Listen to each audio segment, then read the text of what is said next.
So I shot a little video last week.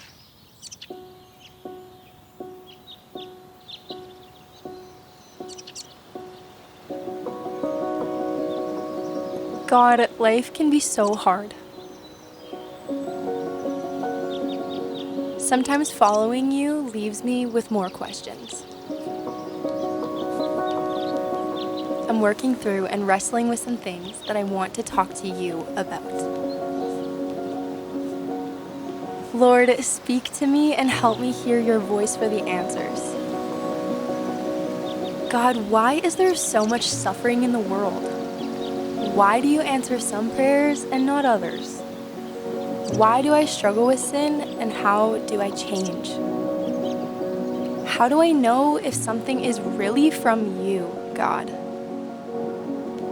Here's what I know for certain. Your Son, Jesus, is the way. The Bible is your written word, and it is true. And the church is needed because you created us for community.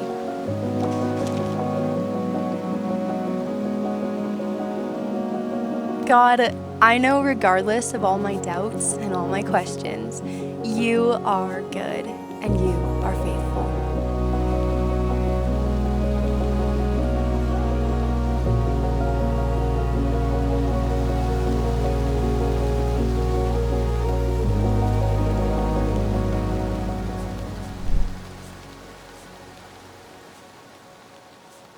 Entirely outdoors, lots of sun, primarily used three things: a lighting knowledge, an app, and one of these things, which you can get off Amazon for like 25, 30 bucks.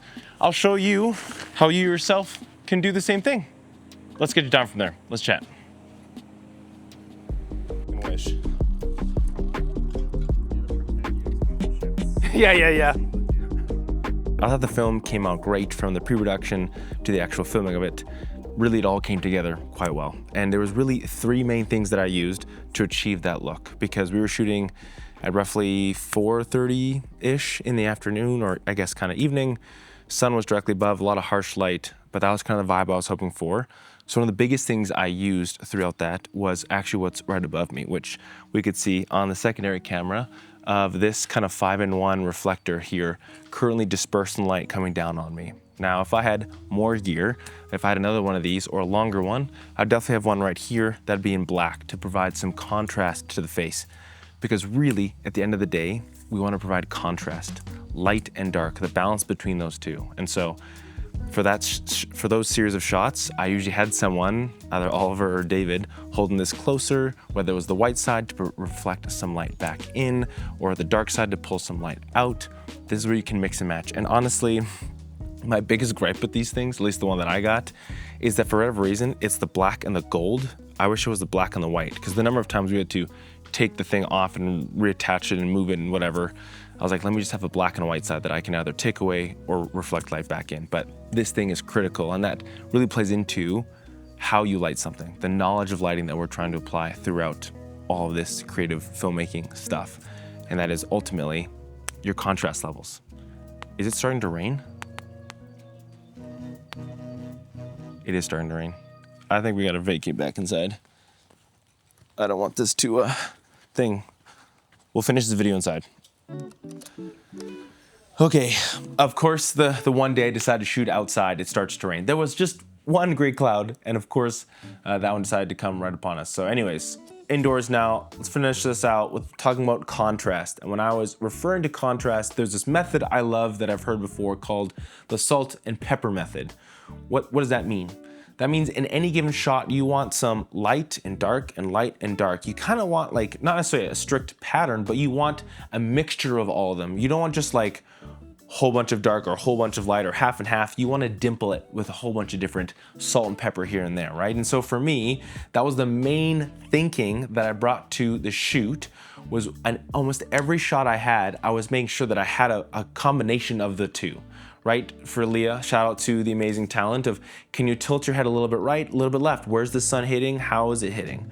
Can I get a bit of sun to hit? I don't want her face entirely shadow. Vice versa, not entirely light, a little bit of shadow. And lastly, something that really helped with that kind of whole pre-production side of things, but there is this Sunseeker app. I think it costs a little bit on the App Store, but it has an awesome 3D view where you get to see, you get to set the date and everything, and it'll show you exactly where the sun is going to be. So I set it for today's date, June 5th, which is that yellow line where you can see exactly at this current time of 1:47, just before 2, where the sun is.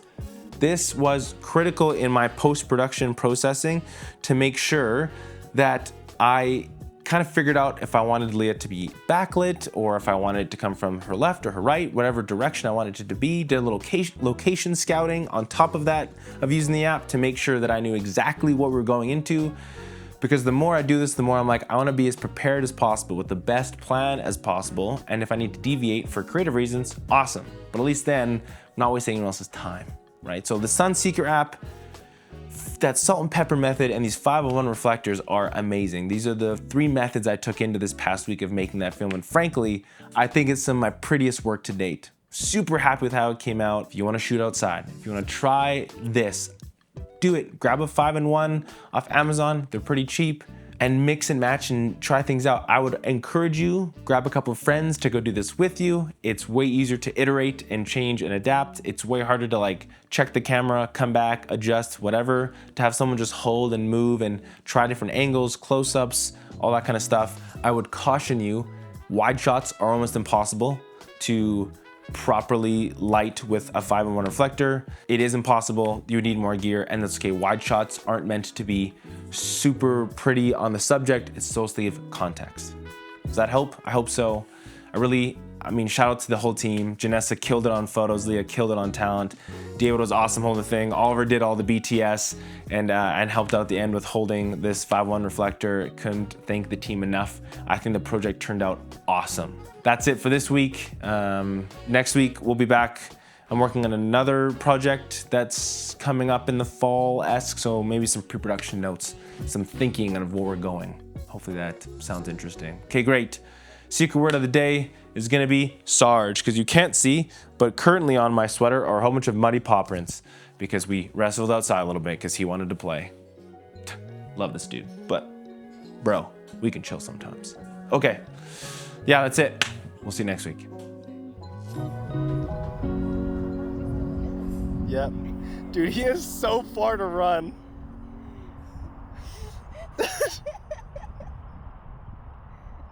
you imagine if that was on screen for this for like 2 seconds and saw to another angle? Keep coming, Oliver. You're almost there, brother. Yeah. Hustle. That was pretty good. I wasn't recording. I'm just kidding.